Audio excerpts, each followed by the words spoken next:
to the trenches. I'm your host, Rob McCallum. With me right now on the line is Jordan Morris. Jordan, are you there?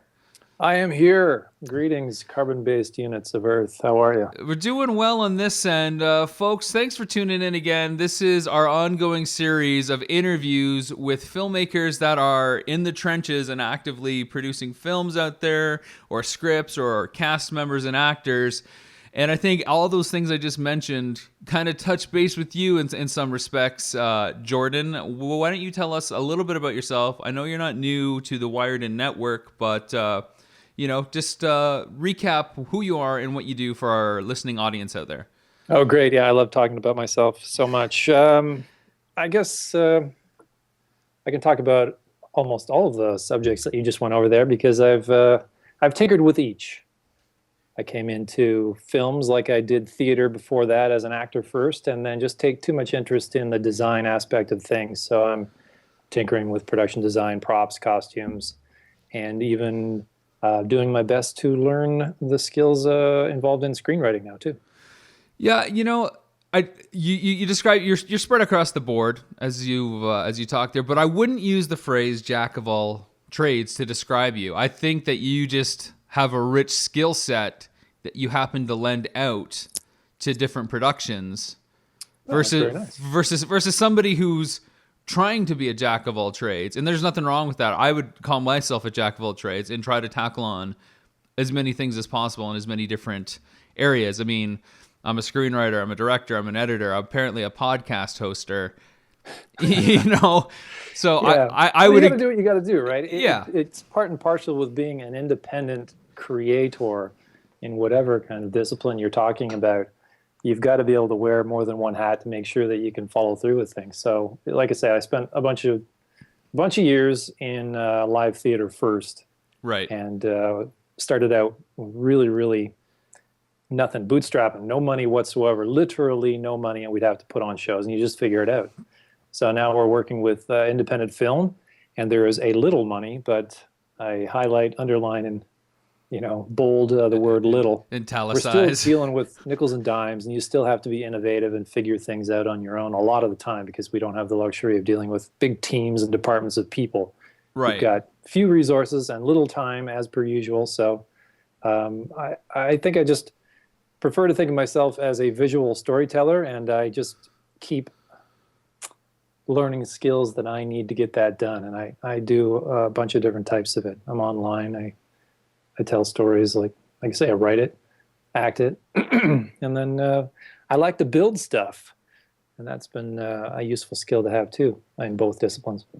Well, not to get the compliment thunderstorm coming here, but what I really like about your skill set is that you're not eager to do everything on a production, that, you'd be willing to help out in this department if people wanted, but if not, it doesn't really kind of phase you.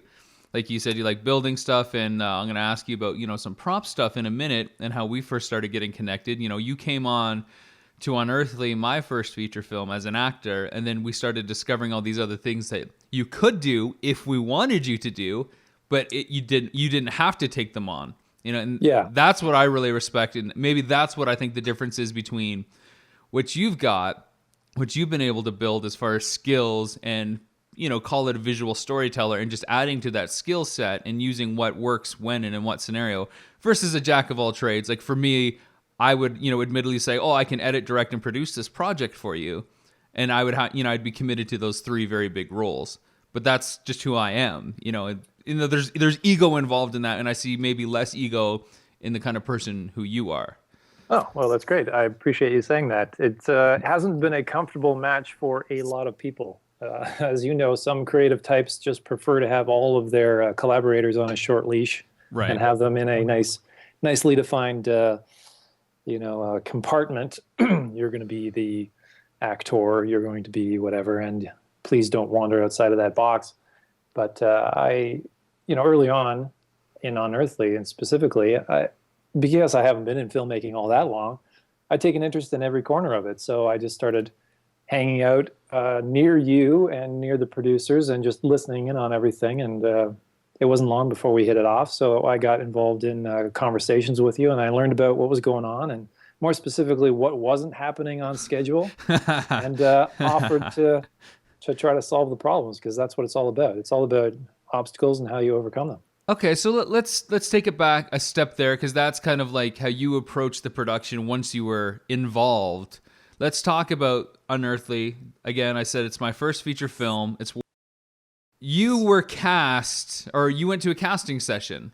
Yeah, we have a mutual friend who saw me as an actor first. That's really what she knows me as, first and foremost. Right. And it was my first step in both theater and film, so that made perfect sense. And she was casting for you and made the call to me, and it was pretty cool. I felt pretty spoiled because I missed the first round, and she actually came over and filmed me reading for a couple parts and then sent them to you, and you saw something, so you called me in for the second round.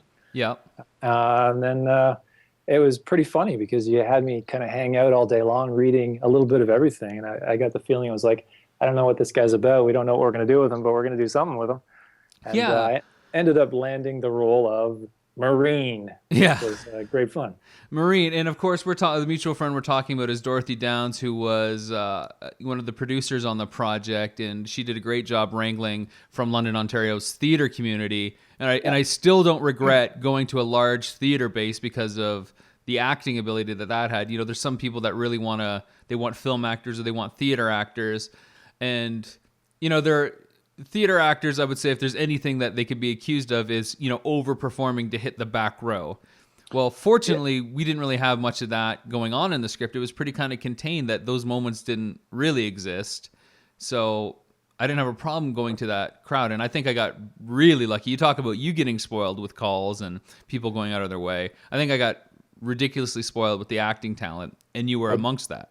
Well, thank you for that. I mean, me aside, I know for a fact that Dorothy put some good people in front of you, and the cast came together pretty well. It was nice. Very much so. So, I mean, I wasn't there on the casting day because I'm in Vegas and casting was happening in London. You were hanging out all day, and it's funny because the first role that everybody pegged you on, and when I say everybody, I mean fellow producers, Dorothy Downs, Jeff Hart, and Mike Frusios, who our listeners may recognize as Mike the Greek from our other Wired In Network shows.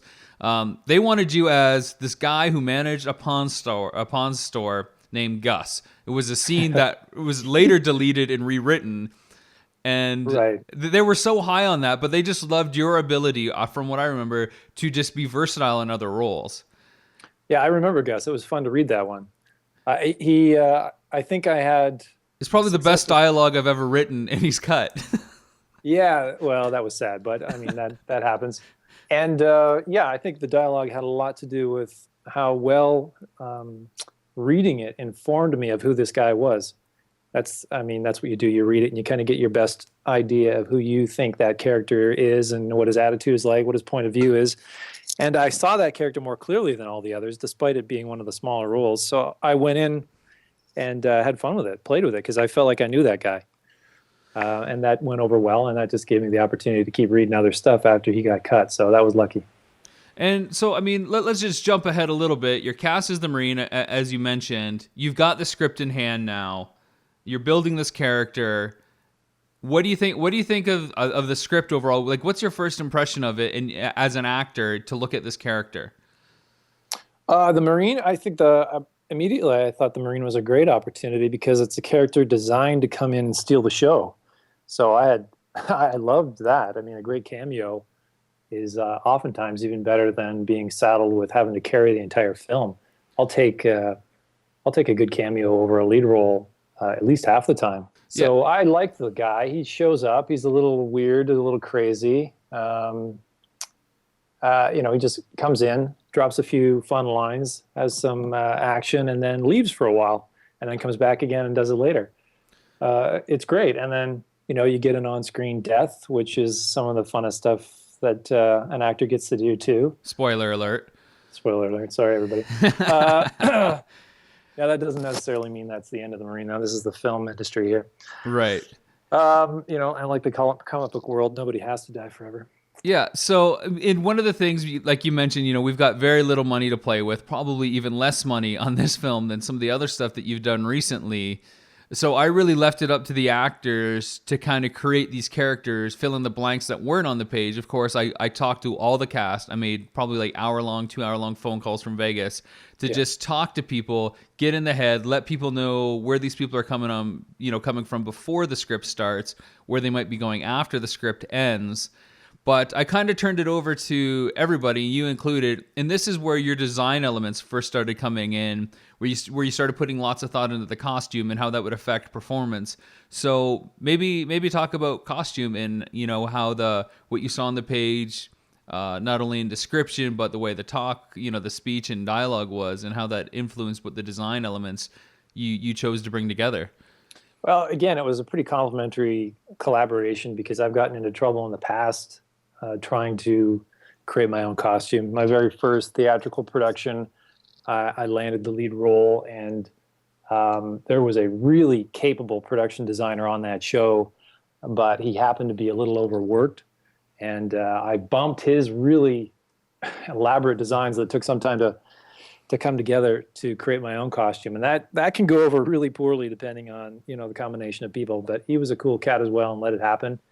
And in the end, I think we came up with something a little more organic. So every time I get to play a character, I like to get into their clothing literally as quickly as possible. That's just kind of the process for me. I've been known to show up to first reads in costume just to try to get used to the way the character feels. So when it came to the Marine, I wanted the ability to put together the costume, some of the prop pieces myself, and because everybody was really stretched super thin, in this particular case, that was not only allowed but I think embraced, which was great for me. So right from the boots on up, I started to build this guy with what I had lying around my own space and what I could get quickly, and tried to figure out what he looked like and like you said, where he had been and where he was heading. And we had gone so far into the character that we even came up with concepts of his video logs that at one point you were thinking of either adding onto the DVD or weaving into the film project somehow, but we, of course, ran out of time. But it was great to be able to spend that much time with the character and kind of talking about the people that he used to hang out with, because that helps inform what the guy's like as well. Yeah, it's fun. Just to bring people up, the Marine is a guy lost in this, for lack of a better description, contaminated zone that our heroes journey into on purpose to find, for lack of a better word, a treasure. And the Marine's already there. And this is where Jordan was talking about how he makes cameos back and forth, kind of sets the stage. But the Marine is also a kind of glimpse into the future that if our heroes stay here in this place too long, that they could end up like him. And this goes back to where you said, the Marine's a bit of a crazy cat, but of course he didn't come in alone. And when you're talking about the video logs, who did he come in with? So again, backstory, everything that informs. The one question that people always ask me about the Marine and the costume is what's with the key around his neck? Everybody always asks that. So set the record straight. Yeah, it's a trick that I learned, and I can't even remember who taught me or where I saw it first, but one of the tricks that you can employ to create a really interesting character is to just somehow create questions that aren't answered so that the audience kind of invests in this person and really wants to know and tries to figure it out on their own. So he wears a key around his neck, and there's an entire backstory to that, but that will never come out. But it's just a very simple visual, item, a visual cue that makes him kind of special and creates this question about who he is and his background and that kind of stuff. And I wanted that in there because it's always worked really well for me when I can do that. It drives some directors crazy if they can't explain it or they demand to know exactly what it is, but it got in and it seemed to work, and everybody was amused and entertained by it. So I love it when people come out of a screening of this thing and say, what the hell's with the key? What's that all about? Because I don't think it gets in the way of the movie any. At least I hope not. That's never the idea. But it just creates depth. Yeah, I don't think it got in the way of this movie at all, because it is such like a short-lived, for lack of a better word, cameo character that helps drive the heroes in the right direction. But because the character's so interesting, you've got people paying that much more attention to him. So they're asking, what the fuck is with the key? Yeah, great. And perfect. And if we would have gone into the video logs, I think we could have set something up or paid something off with that key that didn't have anything to do with the film. And I think that, if people saw that stuff, they would have been satisfied in that regard. Yeah, yeah. So that kind Save of that for the sequel. yeah, there you go. Unearthly 2, Unearthed once more.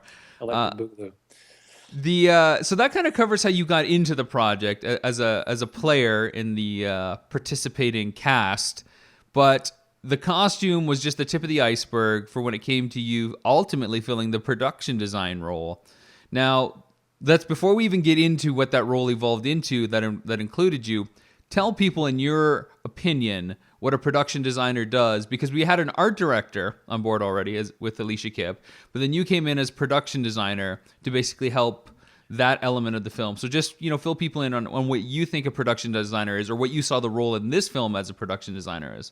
Yeah, that's probably the way to go about it, because it all depends on the scale of the project as to what the production designer is. I mean, this was a really small, modest project, so production designer is kind of a lofty title for what I did, and I wore the title, but my interpretation and my responsibilities as a production designer on Unearthly are, a universe away from, say, the production designer of the most recent Total Recall or RoboCop reboots. Like that's Right. a really different position. But for me, it was a matter of solving all the problems that you had as far as providing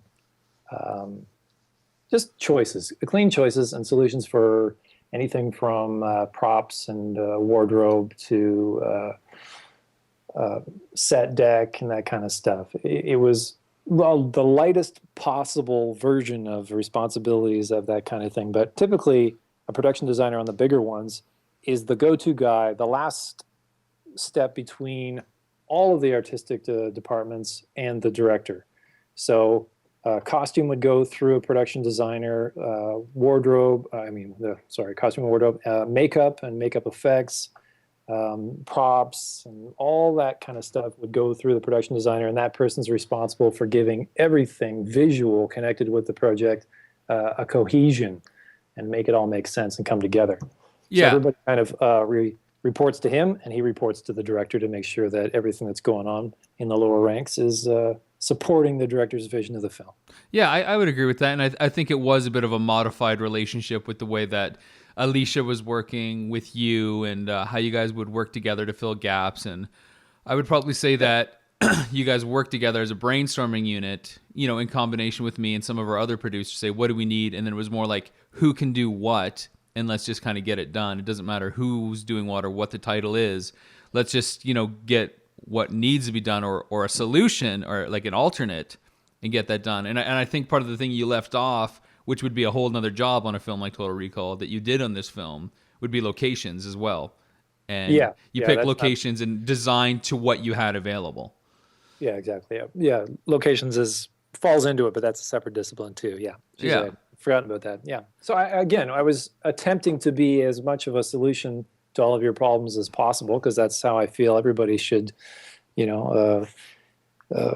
perform on especially a smaller budget piece like this. You've got to wear more than one hat, and when there's stuff not coming together, then it's not like me and other good folks to just sit there and watch something fall down. You gotta deal with it. Yeah, absolutely. And one of the things that I remember that was like needed really early on, which is what I would call like the hero prop, essentially a prop that is not only attached to our main character, but is like the crux of the entire story, was the medallion. Medallion. The medallion that you own, and I know you don't like keeping too many things or remnants from films that you work on, but you definitely wanted to have this. So what's the story from your point of view on the medallion? And I'll tell you the story from my point of view. Well, it really was the first. I started working on the medallion even before I started to inherit the role of production designer. I was just literally trying to solve one problem that you guys had. So backing it up again, I started hanging out with you and Jeff Hart, the producer, and other people, and just getting in on conversations as to how the movie was coming together, or in this case, not coming together. I honestly don't remember the name of the guy, and it doesn't matter, that was originally tasked with creating this focal prop, the centerpiece of the entire story, this magical medallion. And it was comical because it was just, okay, where's the medallion? Yeah. It's not here yet, but he assures me everything's fine. Days pass. Okay, where's the medallion? Oh no, it's not ready yet, but it's coming. He'll have it ready in time. And then it just went on like that for a while until you needed it either the next day or the day following that. And Jeff, I think, showed up with a shard, like a chunk of it as a test piece that came from this other guy. And it was a disaster. I looked at it and I thought, oh shit, we are in serious trouble here. From what I understand, he also came from theater, and it was the worst possible elements of theatrical prop, because it was a disc basically. Everybody kind of saw it the same way, as basically being a disc, but it was flat. It was smooth. There was no relief. There was no detail to it physically at all. And he had tried to make it look like something with just a bow paint job, and it was made out of foam, so there was no weight to it either. And there was no way that it was going to work in front of the camera. And I don't know how you were feeling about it, but I took one look at that and I thought, oh Jesus, this is not going to work. So I officially, after kind of circling the problem and talking around it, I just came out right then and said, okay, I can solve this. Just cut me loose. Let's have a conversation about what you want this thing to be, and I'll go home and build it right now. Yeah, I mean, my point of view was the first week of shooting, we had one scene that featured this medallion. And just to catch everybody up, basically, this girl goes into this contaminated zone to find these pieces of the medallion together, and hopes that when she puts them together, she can get this ultimate kind of treasure. And after Dad notices that she's missing, our main character, Dad, he goes into the zone to find her. So it's kind of like playing catch up in a race to the treasure. So the medallion is really at the crux of this. First week, we shot for pretty much a month, maybe like 25 days. First week, we had one scene with the medallion, and the medallion wasn't ready. We had hired a guy who was basically taxed with a bunch of other stuff. We couldn't pay him hardly anything. I think we offered to cover the cost of his materials, which is like the bare minimum you can do. And well, you kind of get what you pay for. I mean, I don't harbor any feelings against the guy other than like, well, you said you could deliver and you didn't deliver on time. And that's the worst case scenario. If you couldn't do it, then just let us figure something else out. Yeah, that's the only problem that you can have. Yeah. It's great that he's willing to work for nothing. A lot of us did. Everybody did. Our time, blood, sweat, and tears. But to drag it along like that and then not deliver something usable, that's not cool. Yeah, so it went on. I pushed the one scene back from week 1 to week 2, which is fine because we were really kind of rotating around the same 3 or 4 areas that we were shooting all this forest stuff. So it was easy to get back to the location that we needed, thankfully. And like you said, it just kind of dragged out. Now it's like, okay, so where's the medallion? And we just didn't have any answers. And at the time, yeah, you were cast as the Marine. I think you may have shot one sequence or one scene with him, maybe not even, but you were kind of just helping out, being on set, trying to get involved, PAing a little bit, lugging stuff as it needed to be lugged, which is great. Everybody pitches in. And it was like, okay, you can do this medallion, but we had to cut you loose. It was like, great. So we talked about the medallion design for a bit. And for the record, I don't even remember what this guy showed us. I really don't remember. I remember it was largely orange and it was made out of foam. It was not filling me with confidence. I knew the camera was just going to reject it. It was going to look like a toy. Yeah. I don't remember it at all. I really don't. I remember, now that you mentioned that it's foam, I remember having concerns about its weight, registering as it hung around somebody's neck. Yeah, there was no weight at all. Yeah. So that's all I really remember from it. Maybe I blocked it out for traumatic reasons. But then you and I had to talk about how this medallion, piece should come together. And because it's a thing that basically has 4 pieces to it and it's got to get assembled, you suggested essentially having like a cradle or like a bowl, and that the pieces would stack up kind of like a pyramid. Is that right? Yeah, not so much like a pyramid, but that there was a singular kind of base piece, a foundation piece, and other pieces would fit into it, kind of like the, in a really crude sense, like the old Trivial Pursuit game pieces, right, where you could slide the pie pieces in and then complete it. Right. But cooler. That was my first interpretation. But cooler. So Rob, I want to make this medallion for you. Think Trivial Pursuit pie pieces. That was the pitch. No. And then I said, well, my thing is, I want the audience to be able to see that this starts out with kind of like a pie piece, and then as the hero collects the other ones, they can see it form from a quarter to a half to three quarters to like a full disc, and not like evenly, chunks. So that's literally like, 1/4, but one might be like 15% and one is like 40%, and the last is just a chunk. Again, the story is that it got smashed at some point, right? And she's Yeah. out there hunting for the pieces, and then as the story goes on, she collects and puts together the pieces, and then it's restored to its full power. It's a great classic device. So I was digging the concept from the get-go, and was disappointed with what showed up on that day, and that's why I kind of jumped in and said, okay, give me a shot. Put me in, coach. So I guess looking back on that design choice, do you feel that you still wish it was kind of the cradle that you approached, or do you think what I wanted worked, or what do you think? I like where it ended up. So I'm happy with what it looked like in the end. We didn't have time. I mean, yeah, it was like choose now or forever hold your peace. You shooting that idea down simplified it for me in the end, so that I didn't end up getting lost in hours and hours of engineering experimentation, which was good. So in the end, that helped us all out. And ultimately, as a designer, you want to provide what the director's looking for anyway. So I went away and designed this thing and came back and said, nope, that's not it. And we didn't have time for strike 2 or 3. So I just ran after the notes that you gave me, and it luckily came out. I think it was definitely less than 24 hours. And if I'm not mistaken, it was 16 hours after the last time I talked to you to when I produced the first thing that I could hand to you. Yeah. So, and I'm sure there was like 3 or 4 iterations that you could have showed me, but because I know you didn't want to probably show me something until you felt proud of it. Is that accurate? Well, no, Wow. That's true. I mean, the basic, observation that you're making is true. I don't like handing anything over, even mid-stride, like developmental pieces. I hate that. That's a weakness of my own, but I didn't have time. So I went home and I designed this one thing. And I think I may have shared a photograph of the piece that I based it on. Yeah, I remember that research that you showed me, because we were tying it into the Mayan and Aztec culture and something maybe earlier than that. Yeah, the Olmec, I think, is the oldest culture that we could find from the Mexican region there. Right. So that's where I went to for inspiration. And once you said, okay, I dig the way that looks, then I just had to plow in. And you know what? Thinking back on it now, and this revelation is coming now, had we gone with your idea, I think it would have been more problematic just from a logistical point of view, because like most feature films, we were shooting out of order.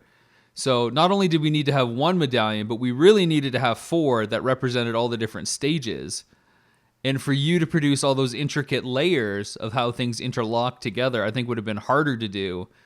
And I don't know, maybe harder for sure. Yeah, like harder. I mean, more time involved, and I'm sure you would have been up for the task. But because we were the barrel was, we were staring down the barrel every day, every hour of every day of, trying to think 3 hours ahead, 3 scenes ahead, 3 shots ahead, 3 setups ahead. That I think just having these simple puzzle pieces that lock together probably worked out for the best. Yeah, it was basically 5 pieces in the end, I believe. And then there was 6 versions of the medallion. So, like, for instance, there was the complete one, and then the complete one minus a chunk, complete one minus 2 chunks, blah, blah, blah, until it was just the shard with the necklace attached to it. Right. And we were so tight for time that I couldn't even present them all to you at once. All I could do was show you the first piece painted so that you could start filming. Yeah. And after the day's filming was done, I would take it back and take it back to my place and then paint up the next one as close a match as I could possibly make happen. Yeah. And then present that one. So it wasn't until a few days later that I could show you all of them. But once you saw the first piece and the completed one, I think everybody was pretty happy and we were underway. Yeah. And I mean, I guess, this is obviously like a war story that we're telling here, but this is just one case. And, this is kind of maybe like every interview that I've been doing so far with, in the trenches, it's the same kind of thing over and over. This is one example, and this is kind of how we beat it. Are there any other things that you can think design-wise that on Unearthly that we had to come against that maybe we didn't succeed on, or maybe we succeeded on, or we found a solution, but it wasn't ideal? I mean, the Medallion was really the crux of what do we need to design from scratch that's going to be unique to this film only. And Well, it's the centerpiece of the film, right? So yeah, you would think in some productions that'd be the artifact that appears right dead center in the poster, right? right.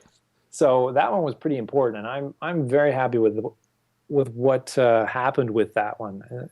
Its history, like the mythology of that particular piece was strong enough that helped inform and fuel it too. But there were a couple other elements that weren't as, I guess, boiled down or developed, so that they were a little vaguer. And again, we were running as soon as you started to shoot, and I was also an actor. Then I was wearing too many hats, and the map came out pretty nicely. There was an ancient map. That one worked pretty good, but the scroll I probably wasn't as happy with as I would have liked, even though I think it worked out okay. Well, I think the most famous thing that we came out completely short on were the tents. Well, yeah, I mean, it's funny you mentioned the scrolls, because the scroll, eventually scrolls, was a prop that was needed in the same sequence that the tents were supposed to be involved in. Right. So I was distracted, right? I couldn't help you solve the other problem because I was on putting the fire out as far as the scrolls were concerned. Yeah. And you okay, so just bring everybody up to speed. There's this scroll that says that when you find all these 4 pieces of the medallion, this is what you need to say to get the ultimate kind of treasure back. So it's kind of like A plus B will give you C kind of scenario. The map that you talked about earlier was, one of these, relics that had been, lost in time and rediscovered by various explorers. And we see it at the beginning of the film and in pretty close detail. I mean, there's a huge close up of it, as the daughter that goes off on her own initially. She throws it on the bed and we tilt down to it, which is nice. And I have it now framing in our studios here, which is cool. But then nice. you did and this is going to get to another story that'll make you laugh. You did these scrolls. And I didn't know how to do the scrolls. I suggested, just getting some parchment paper, doing what you need to do. And of course, when I say do what you need to do, this is director speak for do the appropriate research, make sure it fits the motif with the medallion, and, make it look authentic, and just put it in the oven, bake it so it looks kind of crispy, or maybe dye it in tea, which of course led to Jeff Hart saying, yeah, just teabag the shit out of it.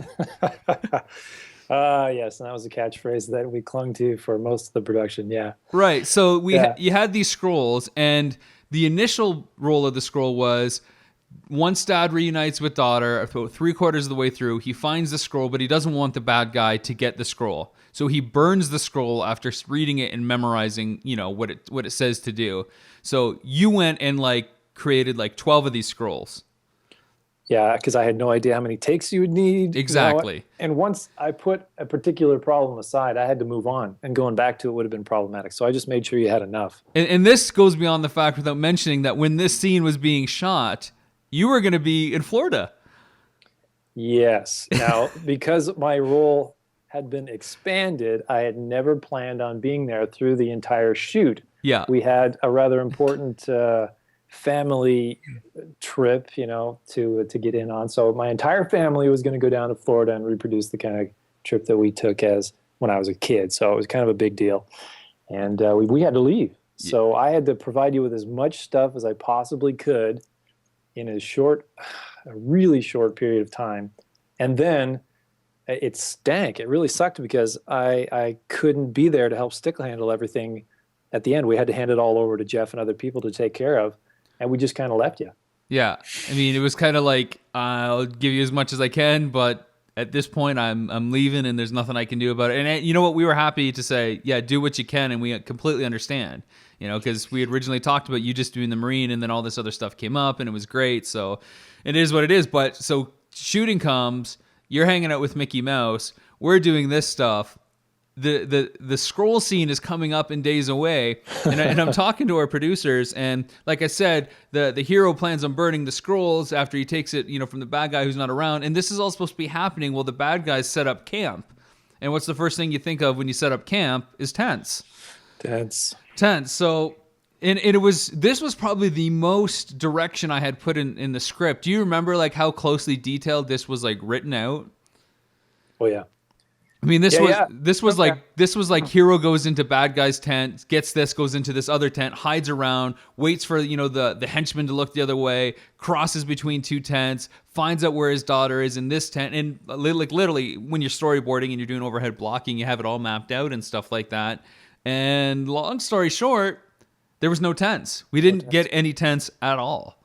No, I remember you exploring the idea of using an abandoned railway car to kind of give you the interiors that you needed. That Yeah, didn't come together. Like, yeah, that's how it was originally scripted because the idea was that this zone would just crop up and move around the world and kind of infect the area with a weird cosmic energy and destroy what was ever there. So we basically had a train kind of rolled over, and we went to Scouts Canada, who had a whole campsite that was based on cabooses.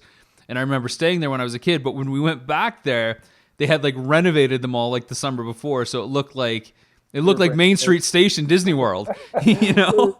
spanking new, brand spanking new. So that Yeah, didn't we're work. So good. we thought, well, why don't these guys just, they're planning to go in this zone. They're gonna probably bring some gear, and let's just, have them put up tents, like Yeah, military yeah. grade tents. They were military type guys, so that was not a stretch. And your producer assured you that they would appear, and he'd have everything that you need. And like I said, I was buried with other stuff, so I never even had a chance to try to solve that one, unfortunately. Yeah, and I remember that we had like a day off 2 or 3 days before we shot this, and I went all over town to like the outskirts of towns, going to army surplus stores, and I was looking for canvas. I was looking for anything that we could string up with 2x4, which was my magical kind of solve for anything. Oh, we'll just get a 2x4 and do this. I didn't know what I was talking about, but it sounded good. You got to remember also, we got to mention that there was severe budgetary limitations as well. So, initially people like yourself would say, well, let's just make them. We'll just make something from scratch. We don't even need it to be a complete tent to get the shot that we need. But when you start assembling even raw wood and fabric enough to make a military like mash sized tent, there wasn't the money to do it. Yeah, there just wasn't. We were tapped across the board, and like every film on this level probably does. We went over budget, especially as the receipts started coming in. That's another story. But so the day before, I was presented with, well, we have no tents. We have nothing that's military tents that's going to suit these guys. So we can either get Home Depot to build a couple gazebos, and they can just stay in the gazebos, or it's nothing at all. Military grade gazebos. Or it's nothing at all. And I said, well, I can't have these guys walking into an area that's infected and destroyed, by some sort of cosmic evil. And there's these brand new spanking gazebos that I'm going to obviously have to shell out like $1,000 for. It's awesome. So I said, fuck it. These guys are just going to crash on the grounds. There's going to be a few people on guard. They'll be watching the others while they sleep. And we'll just create a distraction, a little far away, like a gunshot going off or something that'll, wake everybody up. That'll be enough to get them away from the scene, and our hero to come in to get what he needs to do, the scroll, and get back. And it'll be kind of cat and mouse, hiding around the walls and kind of just, passing by without anybody kind of noticing. And unfortunately, that's what we shot. Unfortunately. I mean, well, let's face it, we did not have time. We're talking about budgetary constraints. The biggest resource that you were short of was time. Yeah. So even now, in retrospect, I can figure out a couple of solutions that we might have been able to pull off, but you didn't have time to even just step back and get the perspective that you need to reassess all of the ingredients that were in play and make the best choices. So yeah, I you mean, just had to make a choice and get on with it. You ready for this? This is what's going to kill you. I didn't even think about it, but I was staying with my grandparents. My grandpa was a scoutmaster for years, okay? And he had bought stuff, and he was in the military and stuff, and I got his lantern from him and a few other props that I used from him. Didn't even think about it because I was so set on these military canvas tents. I kid you not, man. He has 12 like 2-man like dark green tents. Like sure they look new, Classic. but It doesn't matter if they look new. well, that's just it. At that point, what difference does it make? A tent's a tent, and it's green at least, dark green. Yeah, it would have belonged to this, these. Yeah, these guys could have bought these tents. They're lightweight. Yeah, I mean, that makes perfect sense. And that's just what I'm saying. You don't yeah, even have time to see that you're standing right over a solution. You're just so pressed and so much stress. Everybody's screaming at you to go, go, go, go, go. There's no way to reschedule. You just got to shoot. yeah. You just got to shoot. And this, the other thing that compiled this, the time thing is this is where we had our villain who flew up from Nashville. We had him for 6 days to shoot every scene with the antagonist, the main villain.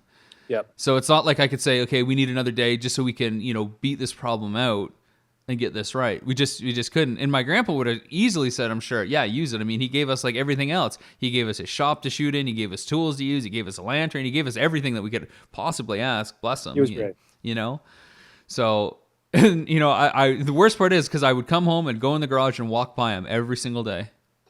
Every single day. So we didn't shoot with tents. So we didn't have a practical solution. And, I jokingly said, well, what if we CG the tents in? Yeah. And sure enough, After Effects came out with this plugin from Video Copilot that allowed you to bring, 3D models into to your 2D shot and allowed you to light them fairly well. And, I'm not like a compositor by any means, but I knew how to use this plugin fairly well. So I got CG tents in there. Yeah. And they're okay. They're better than them laying on the ground. I'll say that. Yeah, that didn't make any sense. Look, you can see through them in Yeah. maybe 3/4 of the shots. But when I saw that first one that you created, I laughed hysterically because I love that you came up with a solution. You just literally made something appear out of thin air. So you do what you got to do. Yeah, and I mean, this is near the end of the shoot where resources are disappearing. You're gone. Our production manager, Kylie Germain, is gone. My producer's, filling PA duty. He's gone. We're losing other cast members. People are getting burnt out because we're 3/4 of the way through the shoot. I got an actor who's only there for 6 days. I'm wearing other hats to get things done. I'm editing every night and logging all these shots. So because I got a plane I got to catch once this is done, so I got to get all my reshoots in essentially now so that it matches season-wise. Time Classic. Time is key here. But that the tents being a CG element, bring us into kind of maybe the last thing we can talk about is the VFX that this film required. I guess what's your initial reaction to taking on a film, just looking at the script, that required this much effects work? Well, it's bananas. Let's face it, it's bananas. With the budget that we were dealing with, it didn't seem like a good idea. Let's just put it that way. Didn't seem like a great idea. Ultimately, if there was a way to pull it all off with practical effects, then I'd prefer that because at least it's grounded. It's, everybody's been screaming and yelling about this, making this argument forever. CG's fine and dandy, and they can pull off some pretty amazing stuff when you've got a limitless amount of resources available. But for the most part, it's got no soul. It doesn't look connected with the real world. And, even when you spend a lot of money, it can look soulless, Phantom Menace. So it seemed really risky. Initially, it just seemed risky, but I didn't know what was coming. I had no idea. I mean, I was still an actor when I first read it. I had no other, investment in the whole project. So I was fascinated and just really interested to see what would happen next. Yeah, and that's that kind of passion, I guess, and dedication that I got, again, blessed with by everybody that was involved. They just, most of these people hadn't worked with me. I had worked with Jeff on various projects that we had done, some documentaries and some script writing back and forth. Some of the other crew I'd worked with in similar capacities. I've edited some stuff for everything else, but largely, probably 85% of the crew I'd never worked with before. And they were taking my word on it that I would be able to do these VFX after they sweat, blood, sweat, and tears, making a nickel for an entire month of their time, their resources, and above and beyond their patience.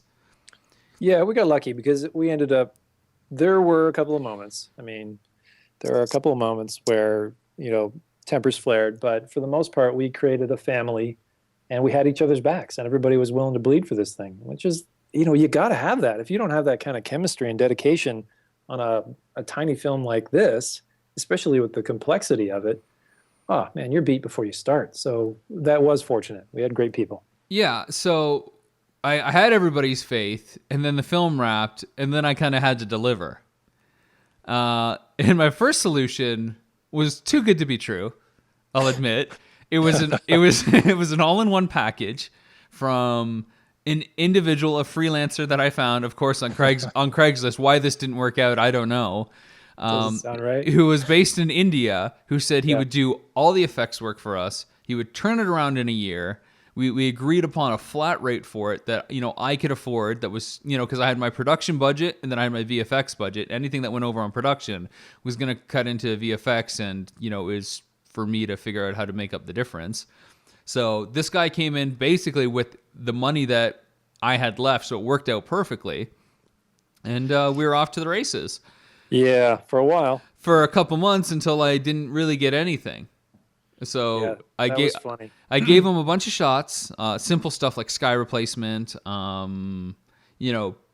basic composites, where he didn't need any footage. I said, I just need a 2-second shot. Gave him a bunch of web links, say comp these together. I did rough Photoshop comps to give him perspective.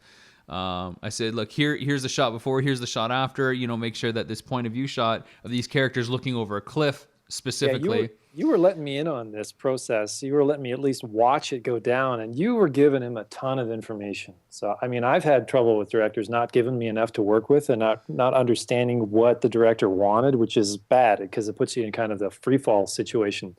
But you were giving him a ton of stuff to refer to, and what was coming back was like terrifying and hysterical at the same time. Yeah, I mean, we were shooting in Canada, and you had these guys up on a ledge looking out basically across the horizon to what I wanted to be like a mountain surrounded by like a thunderstorm kind of vortex, and, like rocky mountainous landscape and, trees and dents, kind of like, British Columbia to some extent, Quebec and other areas and whatnot. And I got back like Dagobah, like a perspective that wasn't horizon based. There would be like a swamp you'd see on the ground with trees, like a forest, like flooded by. It would be like the Everglades, but like something that was clearly out of India. So this artist, this trees artist, in the middle of water. Like, I mean, I'd never seen anything like it. It was like it was lost in translation. It was the visual language version of English. Yeah, it was pretty interesting, to say the least. So I said, you know what? Just work on this sequence instead. And this is when there was a little bit of panic. This was January. And I said, Jordan, I need some help, man. I need to think about how I can accomplish some of these shots, because the guy got on board. Not only is taking forever to deliver anything, what he's given me isn't hitting the mark. Yeah. So we talked about stop motion. We talked about man in suit. We talked about animation, like 2D hand-drawn animation, and of course 3D, CG was still up for grabs. Yeah, and it's the only one that I don't have a lot to contribute with, because I'm pretty old school in that regard. So I'm a huge fan of practical, and man in suit was exciting to think about. So you started throwing a couple scenes at me and a couple of the creatures that you had scripted in, and the first one that we took on was the swarm, I guess. Yeah. Yeah, the shark bats was the first thing we did, and we went like totally like atomic age B movie with this. We shot these bats that had the head and torso of a shark. It's kind of hard to see in the final product because they're moving so quickly, and again, this is where thinking things through backwards, having time to design something, having the time to do it. But it was fun because for the $20 it cost for the product, and a lot of your effort and time for such a simple solution, all of a sudden there's this swarm that attacks our main character once he gets this third piece of the medallion, and it's behind the swarm, so he's masked out and it's in front of him, and it just reads like War of the Gargantuas to some degree, which is kind of cool, and I like it. So that was the first thing we tackled. It's pretty successful. I was pretty happy with the shark bats. Yeah, I think they look great. And for what it is, it's a 30-second sequence, and for the time it took to do it, it was done. And Let's give the listeners a little. It looks like a swarm. Yes, but I built one. Yeah, Jordan built one single shark bat, and we just shot it several times against. Well, a green like 100 curtain. times in your living room against a makeshift green screen. Yeah, makeshift green screen lit with lamps, so the green screen turned yellow. It was great. And and this is the other thing that you were down for. The other, saving grace was when we found Alexandra to help with all our basically 2D practical After Effects assets. Yeah, she's great. Yeah, we met her at a Starbucks. We're like, fuck, we want 3D animator. Can you do anything? Can you do anything? Well, no, I'm really good just at 2D comping and stuff. And we had seen her reel, and her reel looked good. So we put it off for a week, and then we shot this stuff, and it was like, hey, Alexander, we need you to come on board. Let's figure a way to do this stuff. And she, hit it out of the park. She did The Swarm. She ended up... we had our Indian effects guy, Rohan Sebastian Bach. He was doing The Slug, and... It, as a still frame, it looked okay. It didn't, completion wise, it was like 75% there. But then when you saw it move, it didn't have any weight to it or characteristics. Oh man, it was bad. The duration was off. It didn't go to the top of the frame. It looked like he had the framing off. So it was literally like a straight line through part of his antenna. It wasn't even 50s horror movie good. No, it was like Birdemic quality. Yeah. And that's being kind, I think. No offense to the artist, but again, and this took 6 months to get this out of him after he just did a simple sky replacement shot and 2 failed point of view shots. So we had Alexandra work on it, and we said, well, what if there was this weird energy static bubble that had a presence and a personality to it? And I think it's one of the more convincing effects that we have in the film. Yeah, that's a classic tipping point in the process right there, where your original plan is clearly not going to work for one of 100 different reasons. It doesn't matter what the reason is. And then you just have to step back and say, okay, what do we have, and how can we exploit the ingredients and skills that we do have to come up with something else that will fit?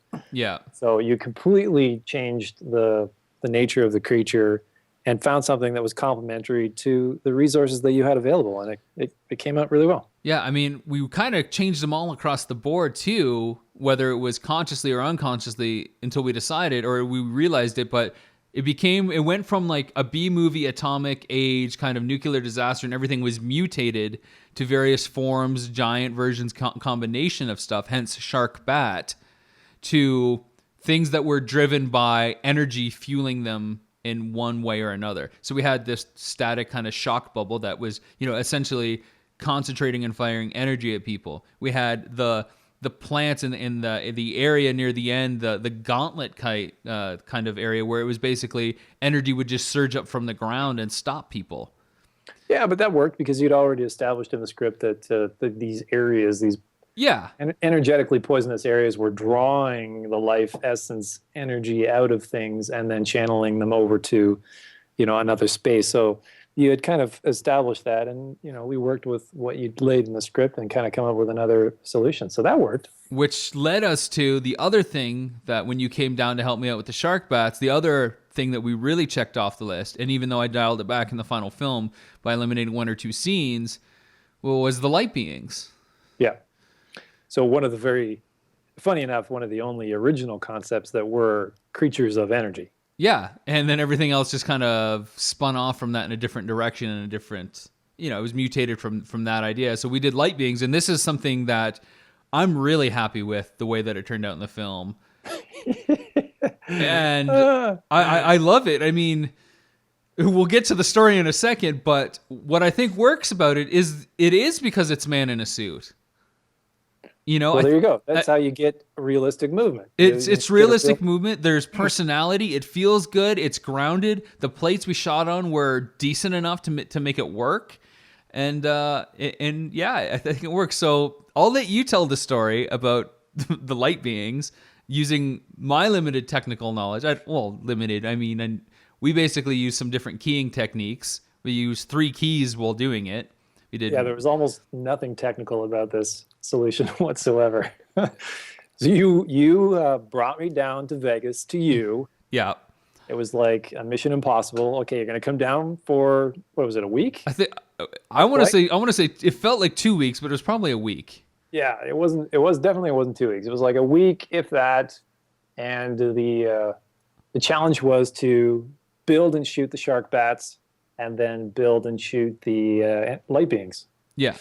So the shark bats went relatively straightforward because I came down with a plan in mind. But for the light beings, I even as I was working on the shark bats, I couldn't figure out exactly what to do. So we just decided that we were going to create a man in suit concept, and that you were going to shoot me against something. But the shark bats you could get away with shooting in your living room because they were small. Yep. But having something scaled to me, I'm over 6 feet, you couldn't get the camera far enough away from me to take the plates that you needed to actually to work. So we had to figure out, again, no money, everybody, no money whatsoever I think at all.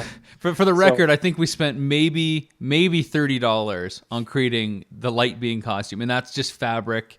And what else did we use? Oh, hot glue. Hot glue and tinfoil that I think I already had. Tinfoil, yeah. Yeah, so box of tinfoil.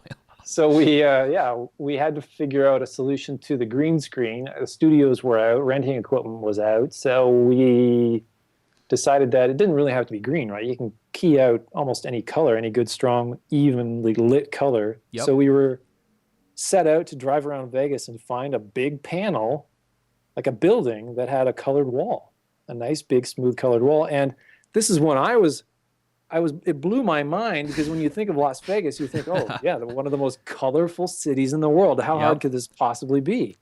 But Las Vegas has got really unique bylaws in place that do not allow for visual pollution.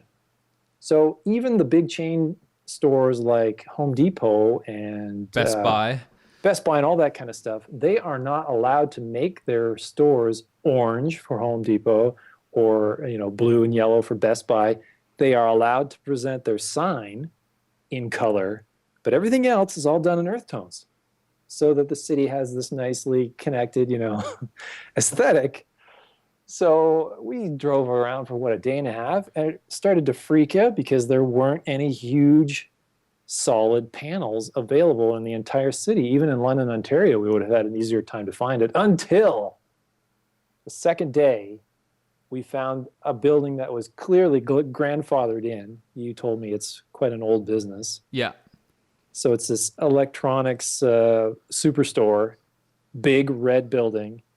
And there's nothing like the sunlight in Las Vegas at the right time of day. It just so evenly lights things. It looked like the building had been just built, because it just looked so perfectly even. So we just drove around to the back of that building, and I literally got out of the car, put the suit on, and you shot me against the back wall of this electronics superstore out in the middle of the day with traffic rolling by in the background. Yeah, it was like 4:00 in the afternoon. It was the night before that we had gone out, and I said, I just want to grab, a quick bite, maybe just have a pint. Let's just talk about, the plan for shooting this. But first, let's just, drive around the area to make sure we have something to shoot against. And that little jaunt was like 4 hours long. We went from around my area in Summerlin to the Strip, to down in the MGM garage, to Red Rock Casino, to see if there was like any just kind of yellow security, or even just a solid gray background. But even the gray stuff was like granite filled and had a bunch of speckles, or had a bunch of like, stamp holes in them. So they weren't smooth, so they were, there was too much detail on the surface. Yeah, and then the light to consider in an indoor situation, we were compromising right there already. And then sound, traffic, who's coming and going on these things. We looked at the giant roll-up door on the Home Depot, but it, of course, had the articulating brakes and the panels and everything. I was like, oh, man, I couldn't believe it. Like, it started to dawn on us that this was just not going to happen. Yeah, and then we found this electronic superstore, Fry's. I'm going to throw it out there. They can come talk to me. Shout out. Shout out to Fry's. Bing! And their whole building was red, like a desert red that it obviously had been sun faded because of the amount of sun that we get here, but it worked perfectly for what we did. But what did we do? I mean, I guess let's take it back one step further, because we had probably 75% of the design done at that point, at least on paper, we agreed on. And says then you. Yeah, it says me. And then the next morning you started building, and that's when we left to start shooting at 4 the next morning, because you started building it and assembling these pieces. So maybe talk about what you thought the light being was going to be, and even in the most basic capacity, how it came together, and what was like the final look of it without the effects. This is like the greatest classic Corman-esque use of materials, the lowest of low budget solutions. And being as they were called light beings, and the concept was that they were going to be, based in energy, I was hoping that if we had something really reflective, that you could do something interesting with that and what the light would do with it in post. So I just, again, no money, folks, underlined, highlighting, no money at all. I went and I pulled out all the tinfoil that you had.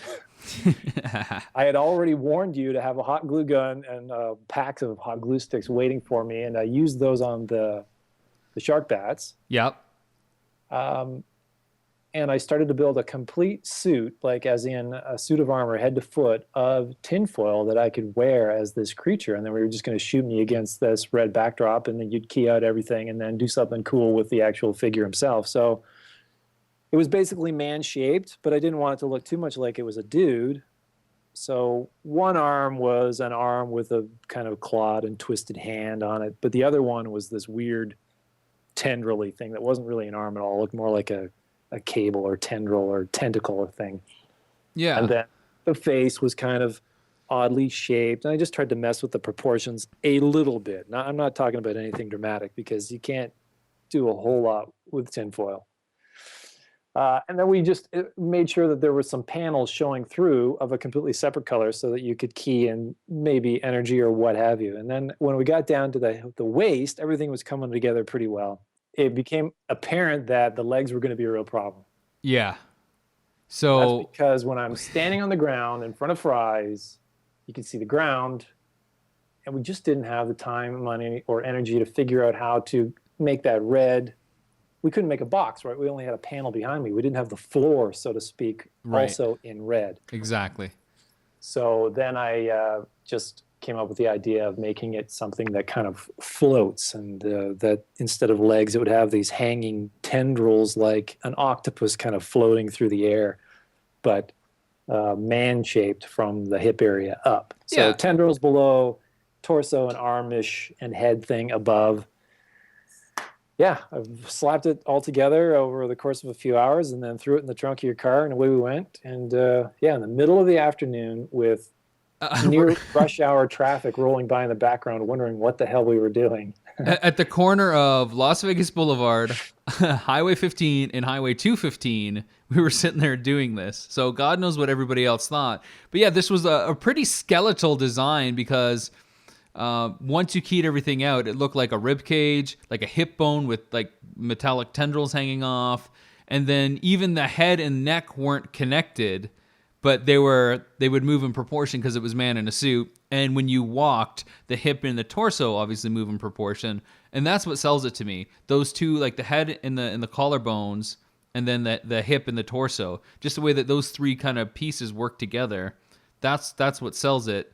And it went from this multicolored tinfoil man, for lack of a better description, where you got like a green skirt covering basically your legs down to your feet, and you got like a blue fabric wrapped around, not like a blue shirt, but like blue material wrapped around your chest and your neck, and then tinfoil everywhere else. And then we keyed the red background that we shot against, the green skirt, and then the blue. And then what you're left with is basically this, armature, skeletal armature that the sunlight was hitting directly, so I just, I put, which was probably really sweaty and warm for you, and you couldn't hear me over the traffic. I remember that being hard, because I had to be far enough back to shoot, yelling directions to you over the traffic while you have this mask on. Yeah, which is basically a tinfoil pail on my head, so I can't hear anything.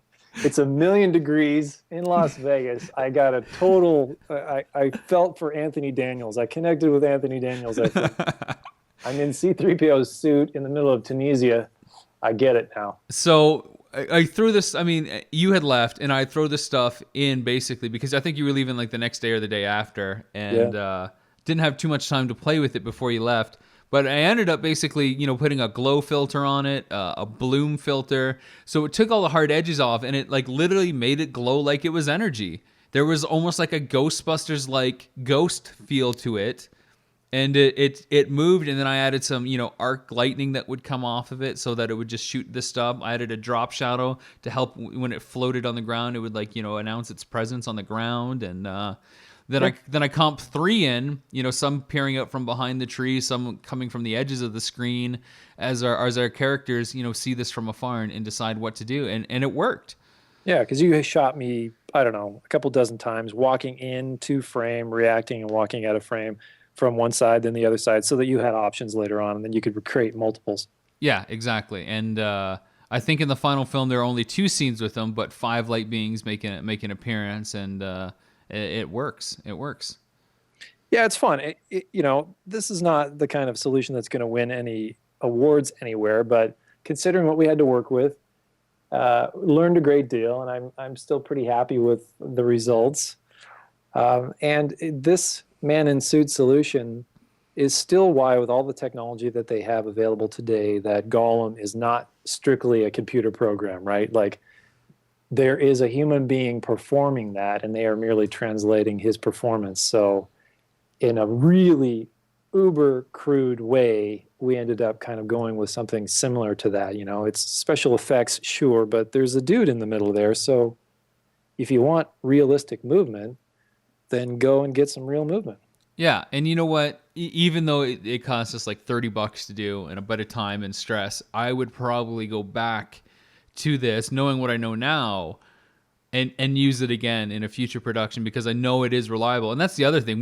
There was a fair amount of guesswork into this and the shark bats to some degree with this Mission Impossible trip to Vegas. It was all guesswork. It was all guesswork. I had a couple elements that I was confident in, but I didn't know what the translation was going to be like. So I'm relieved that you got a solution you can work with, because that was not guaranteed by any means. Yeah, I mean, I was extrapolating from what I do know about compositing, and as the post-production of my film went on, I learned more and more and more, and as I talked to more and more artists that we brought on the film to do the effects, it all panned out. So I guess quickly, what did you think of some of the other effects that ended up in the final film? I know you saw a cut not too long ago, but I mean, what do you think from the? I mean, we obviously didn't spend millions of dollars doing them, but that's just it.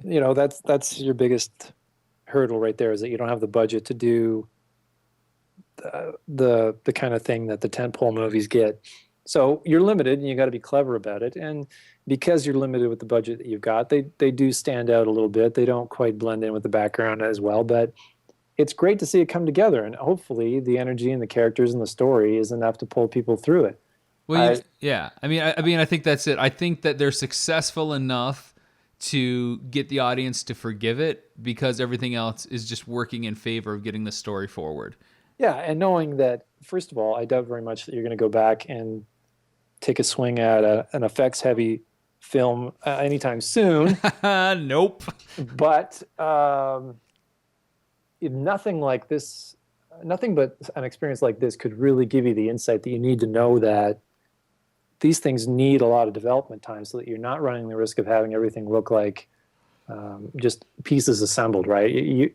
Ultimately, you want to have the creatures all look like they come from the same place and all out of the same design and stuff like that. But let's face it, we created all this piecemeal stuff that just happens to work anyway. But given the opportunity to do more, have more time, develop more, design more, iron things out more, you can just create better solutions. But it takes more of every single thing that you didn't have. So it's a miracle that movies like this get made at all. My hat's off to everybody else that's doing it, and I'm proud to have been a part of it. Yeah, for sure.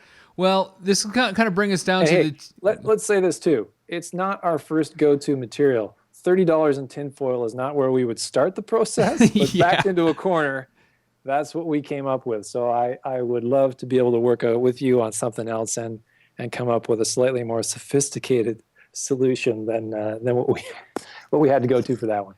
I look forward to that opportunity to have some money to throw at not only pre-production time and development, but the actual stuff that'll appear on screen. Yeah.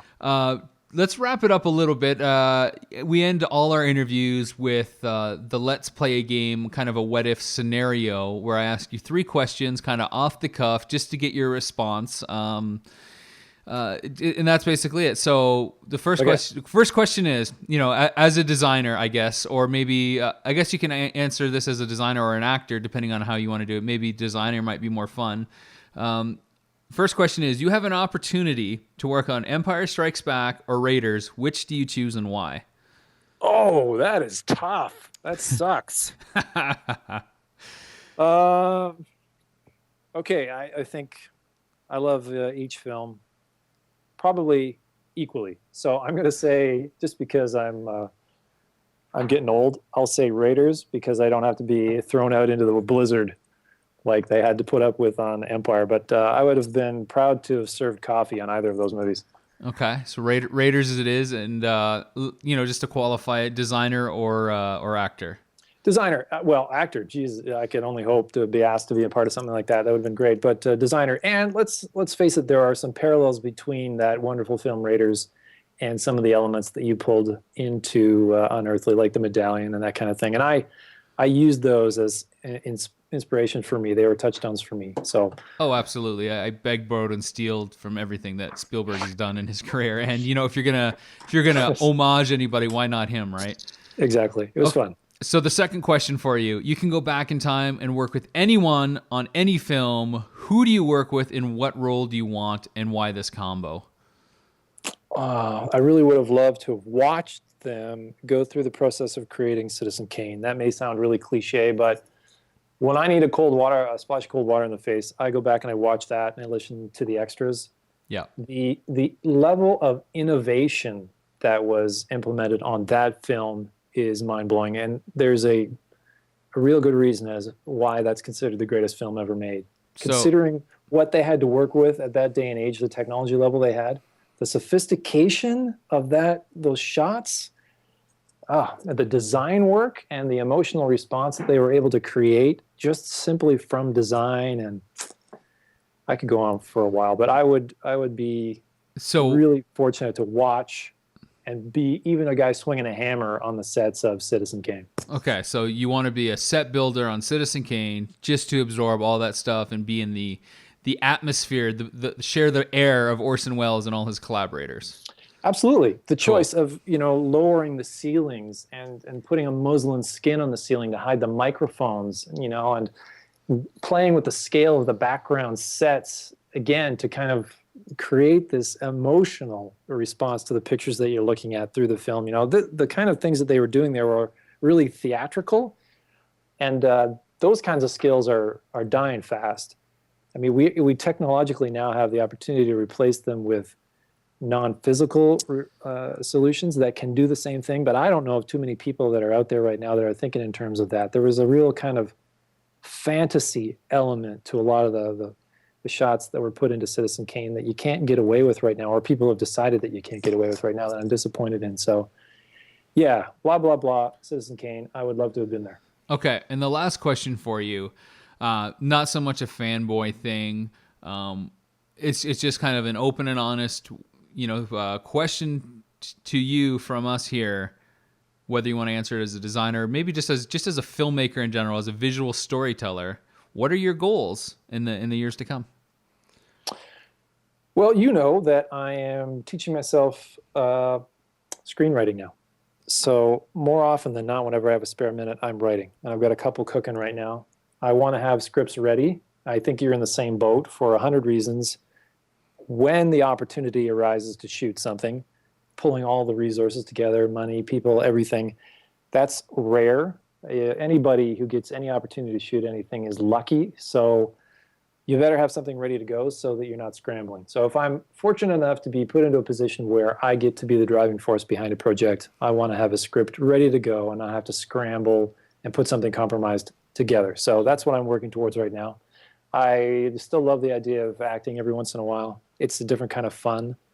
But I will never lose interest in the design aspect of this kind of storytelling. So if somebody wants me to come on to be any part of art department, I'd be happy to do that too. I just hope that I get to transition into being, like I say, the driving force behind something, play a bigger role in pulling one of these things together, because it's exciting and it's really hard to do. So it's an inspiring challenge. Okay, so I'm going to nitpick just a little. When you say driving force, is it enough that you turn over a screenplay that's done and that because it's your pages that makes you driving force, or do you want to direct a script that you know is solid, or do you want to produce something from somebody else's script? I think it comes down to the project. I could do well. That sounds too. I just want to know. But just give me something here. we haven't talked about the fact that I have directed stuff before, so it's something that I'm interested in, but I'm not in a hurry to go to unless the project's correct. If I were to write a screenplay and somebody were to take an interest in it and simply purchase it from me, then that would be the end of it for me, because what happens to a script once it goes into production makes the possibility of it just becoming a completely different thing very real. So I don't want to have my heart broken. I've got it in my mind already. If I write to sell, then I'll be happy with the sale, and that will be the ultimate goal. If I get to keep it under my arm and somebody says, let's see what you can do with a couple bucks, then I'd be happy to direct it. But if a producer calls me to come in as a designer, I'd be happy to do that too. Here, we're back to the old jack of all trades. It depends on the project, on who I get to work with, and what the challenges are as to what I would be satisfied with. Well, you can see now why I opened up the show the way I did. Well, Jordan, I want to thank you. It's been a good chat. I'm sure that you'll be visiting more than once. And I just want to wrap it up there and say thanks for participating in this trip down memory lane on Unearthly, as it thank you. Will hit no sooner than later, I imagine. And we just look forward to the next time on In the Trenches on the Wired In Network.